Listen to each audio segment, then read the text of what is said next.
Well, my first guest tonight is South Dakota Governor Kristi Noem. When Joe Biden canceled the Keystone XL pipeline on his very first day in office, he also canceled thousands of jobs in her state and killed prospective businesses as President Biden moved away from America First policies. We're honored to welcome Governor Kristi Noem. Governor, let me begin with a little dust-up you and Dr. Fauci have kind of had, because you have mentioned that your state's done quite well through COVID without following every directive and dictate that he has handed down. He was a little critical of you this last weekend. So are you guys going to kiss and make up, or are we going to continue to see Governor Noem stand on your own ground there in South Dakota? You know, Dr. Fauci just frankly, many times throughout this pandemic, has given wrong information or misleading information or changed his direction over and over again. And I understand that at the beginning that we all were learning about the virus, but many times what we've seen him recommend and what we've seen the CDC do is change their recommendations based on political pressure. And that's really what I want people to recognize, is that they have the ability to use discernment. That in my state, I trusted my people, they trusted me, and that we got through this situation without any mandates, without dictating to them, and without punishing them for taking care of their families and their businesses. You grew up a farm girl in South Dakota. This is something that you understand pretty well, but self-reliance, hard work, it's kind of what South Dakota is all about. And we're hearing a lot about Texas and Mississippi opening up. You never closed. No, we never closed a single business in our state and never closed churches. We didn't mandate any masks or anything of that sort. We also never issued a shelter in place. I didn't even define what an essential business was because I don't believe that governors have the authority to tell you that your business isn't essential. So we allowed people some flexibility, and it was amazing to watch them protect their communities and take action, but still be creative in delivering their business services to the rest of the state and to the rest of the country. You know, Governor, I think that everybody who wanted a vacation and a little bit of freedom in 2020, they came to South Dakota this year. We have record historic revenues from our sales tax that came in from people being here, visiting us, and overwhelmingly we're moving families and businesses to our state permanently because they like our values. Well, my daughter and her family were part of that tourist crush.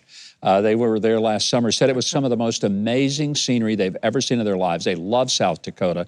So I think it's given people a whole new awareness of your state. But let's talk about Keystone XL. Very first day in office, Joe Biden says, next to that, millions of jobs across the country, thousands in your state disappear. Talk about the impact on South Dakota.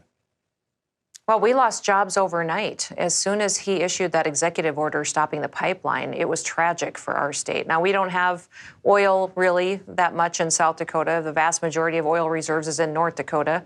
We have Mount Rushmore, though, so I always think we got a pretty good bargain at the end of the day. But what happened was this pipeline has been planned and in place for so long that the pumping stations were already built in our state. The pipe was laid out. It was ready to be installed. We had people that had expanded their restaurants, their hotels, their gas stations in order to cater to the influx of workers that we were going to see. So many of these counties that are rural that the pipeline was going to cross through, they were counting on those property taxes from the pipeline coming in and funding their schools, funding their roads far into the future. So it was absolutely devastating. Immediately overnight, jobs were gone.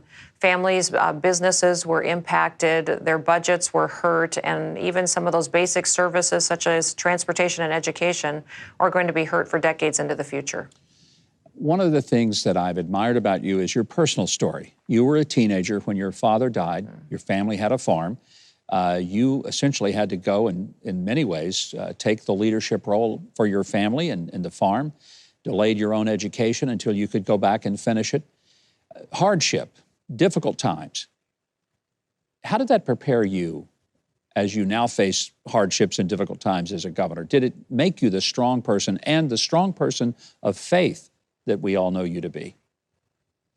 Well, in our family, faith is everything. But I tell people the greatest gift my parents gave me was giving us impossible things to do as kids.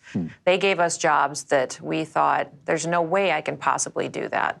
And then when we accomplished them, we learned that we could be problem solvers. We got confidence in our abilities, and it really allowed us to go after bigger and better things.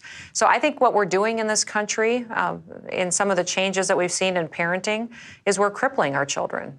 We're not giving them the life skills that they need. By doing everything for them, we're not preparing them for life. And so whenever I have the opportunity to talk to parents, to talk to families about just different things that I think they should be focusing on, is I tell them, give your kids impossible things to do. Let them solve problems. That's how you really help them be successful in the long term. And it really is, I think, one of the greatest gifts that my parents could have ever given me. Before we leave, I want to ask you about the COVID relief bill. $1.9 trillion. The Democrats seem totally determined to spend it. Only 9% of that money actually has anything to do with COVID. You were in Congress before you became governor. What's wrong with those folks up there? Well, that would take all day, Governor, to cover what's wrong with what's going on in Washington, D.C. But what I will tell you is that it's extremely unfair. They are bailing out all of these states and governors that made all the wrong decisions for their people. I've been telling them for months, don't send us any more money. Give us flexibility in what you've already given us to use in the ways that we can invest into our future and put it into not only protecting public health, but setting ourselves up so that we can have long-term investments to make sure for the next 10 to 15 years that we can hold up our economy, that we can take care of families and do that going forward. So the fact now that they're bailing out these states that took all the wrong actions to protect people, I think is a shame. And it's something that appears to be going forward, but it is still borrowed money that they are handing out that our kids and grandkids will again have to pay off, and they're doing it, giving it to some of the folks that didn't even care enough to make sure that they weren't taking away people's rights and freedoms in this last year. And that's what I think is shocking, is how the media and how government leaders used fear to control people and to promote their agenda. And now we see Congress bailing them out and rewarding them for it. It's unfortunate. Well, people across the country have taken notice of South Dakota and the leadership that you have given them. Thank you, Governor Kristi Noem. And let me say to our audience, you can keep up with the governor on Twitter at @GovKristiNoem. Also, visit southdakota.gov to learn more about the great state of South Dakota.